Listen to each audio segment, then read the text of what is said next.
السلام علیکم۔ Med Guide with doctor Mudassar Saeed میں آپ کا خوش آمدید۔ اس ویڈیو میں ہم بتانے جا رہے ہیں ایکوپنکچر کیا ہے، ایکوپنکچر کی تاریخ کیا ہے، ایکوپنکچر کتنی اقسام کا ہوتا ہے، ایکوپنکچر کا طریقہ کار کیا ہے، اور ایکوپنکچر کے ساتھ کون کون سی بیماریوں کا علاج ممکن ہے۔ کچھ غلط فہمیاں جو مشہور ہیں ایکوپنکچر کو لے کر انہیں بھی بتائیں گے، اور اینڈ میں ہم کچھ ریسرچ پیپر آپ کو دکھائیں گے کہ ایکوپنکچر کو لے کے لیٹسٹ ریسرچ کیا کہتی ہے۔ جیسا کہ ہم جانتے ہیں کہ بیماریوں کے علاج کے لیے قدیم دور سے ہی مختلف طریقے رائج کیے جاتے رہے ہیں۔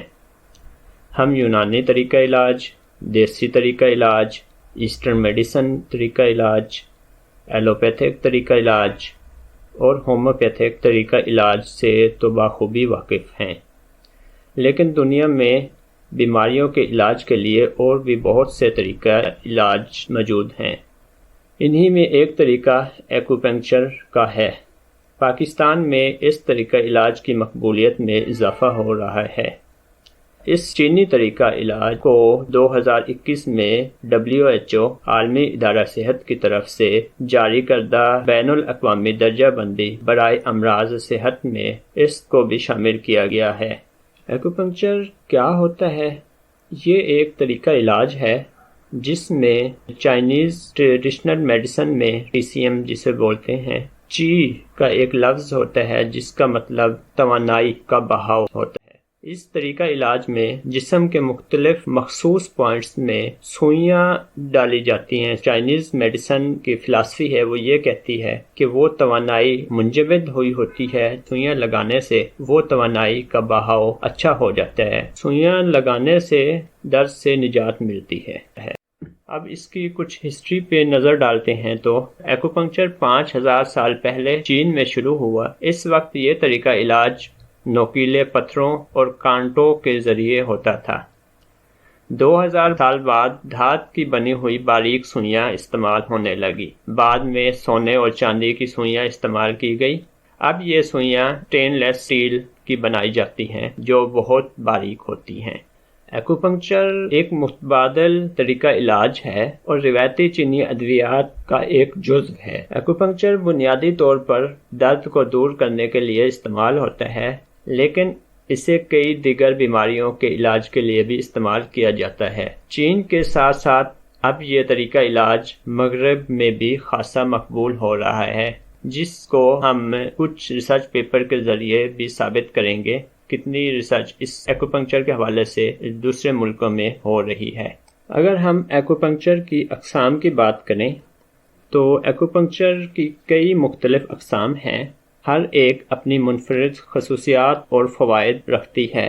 کچھ سب سے عام اقسام ہیں جو درج ذیل ہیں: روایتی چینی ایکوپنکچر، جاپانی ایکوپنکچر، کورین ایکوپنکچر، الیکٹرو ایکوپنکچر۔ ان سب کا طریقہ علاج تقریباً سیم ہے۔ کچھ سوئیوں کے سائز میں فرق ہوتا ہے اور کچھ پوائنٹس کا فرق ہوتا ہے، کون سے پوائنٹس پہ لگانے ہیں، اور کچھ سوئیاں لگانے کا طریقے میں فرق ہوتا ہے۔ اگر ہم پاکستان میں استعمال ہونے والی ایکوپنکچر کی قسم کو دیکھیں تو وہ چائنیز ایکوپنکچر سے بہت ملتی جلتی ہے۔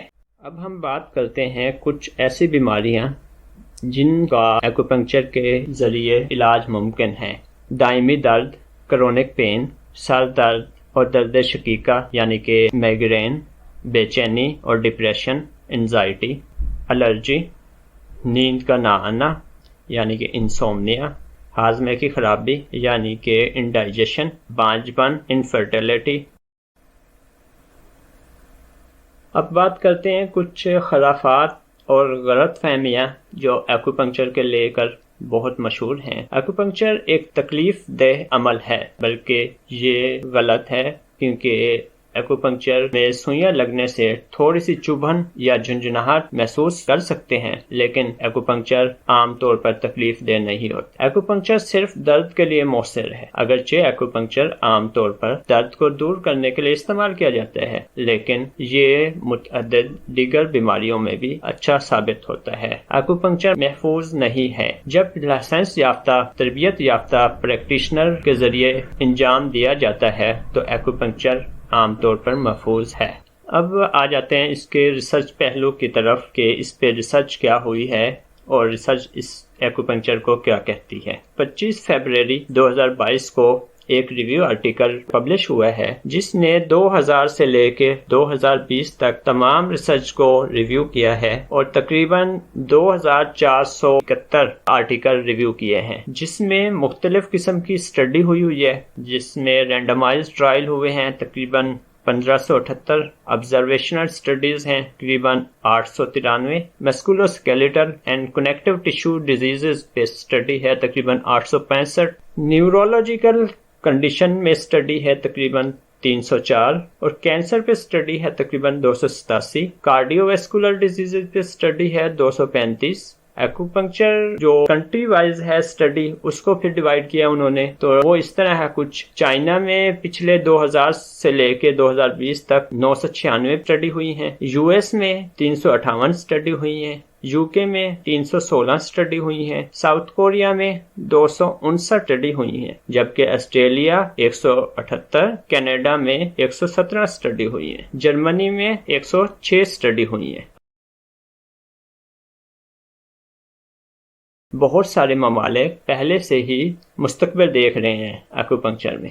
ایک اور اسٹڈی جو 14 مارچ 2023 کو پبلش ہوئی ہے، جس میں ایکوپنکچر کا شولڈر پین کے لیے پچھلے 22 سال کا انالائسس کیا ہے۔ یہ study Guangzhou university of Chinese medicine کے ایک ریسرچر نے کی ہے۔ اس میں اس نے بتایا ہے کہ پچھلے 22 سال میں ریسرچ ٹرینڈ وہ ایکوپنکچر تھراپی کی طرف بہت آیا ہے، اور خاص طور پہ جو شولڈر پین کے پیشنٹ ہیں ان پہ بہت ریسرچ ہوئی ہے۔ اس کے بعد ایک اور اسٹڈی کو دیکھ لیتے ہیں۔ یہ اسٹڈی بھی چائنا کے ایک ہاسپٹل میں، Xi'an hospital of China academy of China medical science میں ہوئی ہے، 9 مئی 2022 کو پبلش ہوئی ہے، اور اس میں ایکوپنکچر کو ای ڈی یعنی الیکٹرائڈ ڈسفنکشن کے پیشنٹ پہ دیکھا گیا ہے۔ ایک ریویو اسٹڈی ہے اور اس میں انہوں نے اس کو دیکھا ہے۔ اس کے بعد ایک اسٹڈی ہوئی ہے مائگرین پہ، یہ بھی ایک سسٹمک ریویو ہے جو جنوری 20، 2023 کو پبلش ہوا ہے، اور یہ بھی چائنا کے ایک ریسرچر نے کیا ہے، اور یہ کیا ہے مختلف model of migraine in rats پہ۔ ایک اسٹڈی ایکوپنکچر کا ایفیکٹ الزیمر ڈیزیز پہ دیکھا گیا ہے، اور یہ گوانزو یونیورسٹی آف چائنیز میڈیسن میں کی گئی ہے، اور یہ بھی سسٹمک ریویو ہے۔ اور ایک اور اسٹڈی ایکوپنکچر فار کرونک پروسٹیٹک یا کرونک پیلوک پین پہ ہوئی ہے، اور یہ میٹا انالائسس ہے۔ اس میں انہوں نے بتایا ہے کہ acupuncture has measurable benefits on C P اور C P P S and security has also been ensured, یعنی کہ بہت اچھے ریزلٹ ہیں ایکوپنکچر کے کرونک پیلوک پین میں۔ اینڈ پہ ایک اسٹڈی پبلش ہوئی ہے 2023 میں، جس میں انہوں نے بتایا ہے کہ recent trends in acupuncture for chronic pain, ایک انالائسس کیا ہے، ریویو لکھا ہے، اور اس میں ٹرینڈز بتائے ہیں جو کہ کمپلیمنٹری تھراپیز ان میڈیسن میں مارچ 2023 میں پبلش ہوا ہے۔ یہ کچھ اسٹڈیز تھی جو